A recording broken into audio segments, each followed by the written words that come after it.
Keeping it real, keeping it real, keeping it real, keeping it real, keeping it real with Reverend Laura. If you believe that work is something that is onerous, that's hard, labor-intensive, something that causes you a great deal of struggle or strife in your life, if it's a task that you dread doing, then words like happy, whole, free, and filled with joy certainly don't come into play. Back in 2011, our community explored a book called The Big Leap by Gay Hendricks. This book was about releasing our limiting beliefs and the blocks that we have kept us from having a life filled with joy.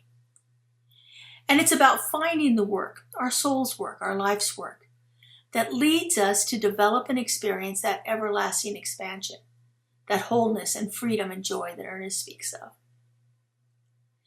In his book, Dr. Hendricks says that we work and exist in 4 different zones throughout our lifetimes. He calls these zones the zone of incompetence, the zone of competence, the zone of excellence, and the zone of genius. And every one of us has worked in all 4 zones at some time in our life, if only very briefly. Our ultimate goal is to spend more time in our zone of genius, to find out what that zone is, and then really to begin to live from it. So let's take a look at these 4 zones. The zone of incompetence is made up of the activities that we are not good at. And they're usually activities that others can do a lot better than we can. And there's absolutely nothing wrong with that.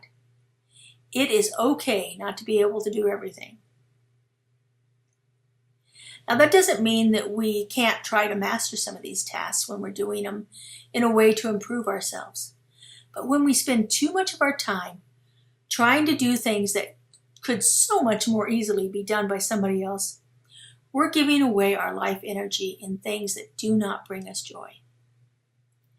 Let me give you an example. When my parents bought me my first car, my father insisted I know 2 things. First, how to change a tire, and secondly, how to change my oil. Now I have to say on my 1973 Pinto hatchback, changing the oil and changing a tire were relatively easy tasks, but there was absolutely nothing I liked about doing them. And while I could do it, I also knew there were people out there who were much more able to do it more quickly and with a heck of a lot more joy than I did.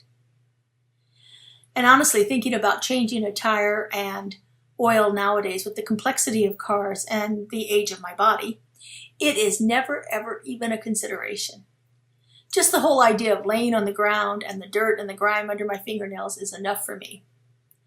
But let me tell you, when I give my brother a wrench and ask him to crawl into that car, he is excited beyond belief. I learned early on in my life that sometimes it's good to pay for things you don't really want to do yourself. The zone of competence is that area in our life where we can do things and we do them pretty well. But it's also an area where other people are equally skilled. And oftentimes in this area, when we're working in this zone of competence, we're just going along, getting the job done.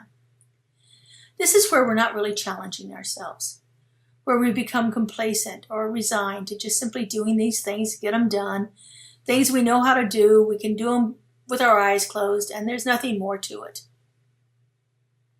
Now, I've never worked in a line on a factory, but I can imagine that work to be, for those who are doing it, to be working at a level of competence. You learn the job, you do it, but there's never really an opportunity to challenge yourself to do more. You just have to keep going with the process of doing what they do in the factory. When we're working in our zone of competence, our life can actually turn in on itself. Many people who have not moved beyond their zone of competence, when they're not fully expressing their potential, find themselves in situations where illnesses come up that are vague or hard to diagnose. You see, something is out of whack in their life, and it's really hard to pinpoint the cause. And so when it turns inward on our body, We don't look for an outside cause for it, like our jobs. We think it's something that's wrong with our bodies. But something's out of whack in our lives, and it's showing itself in lots of different ways. Now, I'm sure many of us have lots of things that we're good at doing, things that we can do easily. But some of these things don't really bring us a lot of joy. They may be related to things that bring us joy, and with a little fine-tuning or a little extra practice, we can get really good at them. But honestly, there are certain people out there who can do them a lot better than we can. Things that we do in our zone of confidence are often very beneficial to others, and most people are extremely happy to receive the benefits of what we can do.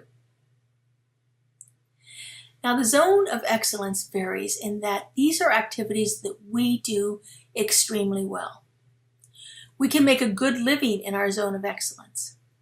For successful people, the zone of excellence can be very seductive and even a dangerous trap.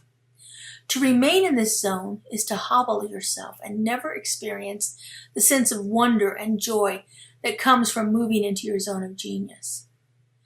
But like with the zone of competence, people around us really like us to be in our zone of excellence and will often try to keep us there. After all, we're doing something really well that benefits them, so they want to keep us there. Now, as you know, many of you know, I was a school teacher for 30 years here in the Clark County public schools. And I really enjoyed it, and I was very good at it. I studied it like crazy, getting more education than most people could ever want or need. I honed my skills. I took workshops. I read books. I studied. I practiced with people who were excellent teachers. And it allowed me to grow as it morphed into different areas of my education. As I shifted what I was doing, the responsibilities I had as a teacher, things began to shift and grow within me. I made a great living in the field of education. I was very, very comfortable and satisfied with the work I was doing. I really felt like I was in my zone of excellence, competent at what I was doing it well, being paid well, and enjoying the work. It's easy to be in our zone of excellence. We're very comfortable there doing the things we're good at. But the problem with working in our zone of excellence is it becomes too easy, and we can become complacent. We might even become numb or just go along with things the way they are. Like I said, we can make a great living in our zone of excellence, being well paid for the things that we're good at. So it's easy to fall into that trap of wanting to stay and work with things that are easy for us to do. Liberating and expressing your natural genius is your ultimate path to success and life satisfaction. Your zone of genius are those activities that you are uniquely suited to perform. They draw on your special gifts and your strengths.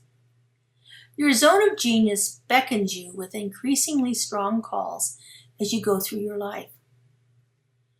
When we can find our zone of genius and begin to work and play in that, every aspect of our life lights up, and we become fulfilled in ways greater than we could have ever imagined. Now, I really enjoyed my time as a public school teacher. But when I started studying this philosophy and learning that my life could be different, could expand in ways I had never ever imagined, could be more fulfilling than I could have ever thought of, I wanted more of that. I thoroughly enjoyed teaching. I enjoyed teaching the children. I enjoyed my work that I did with elementary students. I enjoyed my work as a computer specialist, and I enjoyed my work as a biology teacher. But when I started seeing how I could put all of that together and teach people who were so eager to have their lives be different, people who were eager to explore the work of the mystics and the saints and the sages of old, to study a newer philosophy and to learn techniques and practices and principles that will open their lives in new and greater ways, that's when I hit my zone of genius.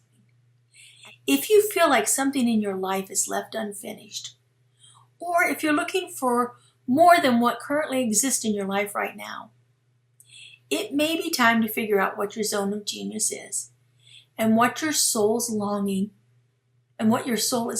for in the area of fulfillment. What is the good work that you came here to do? Keeping it real with Reverend Laura.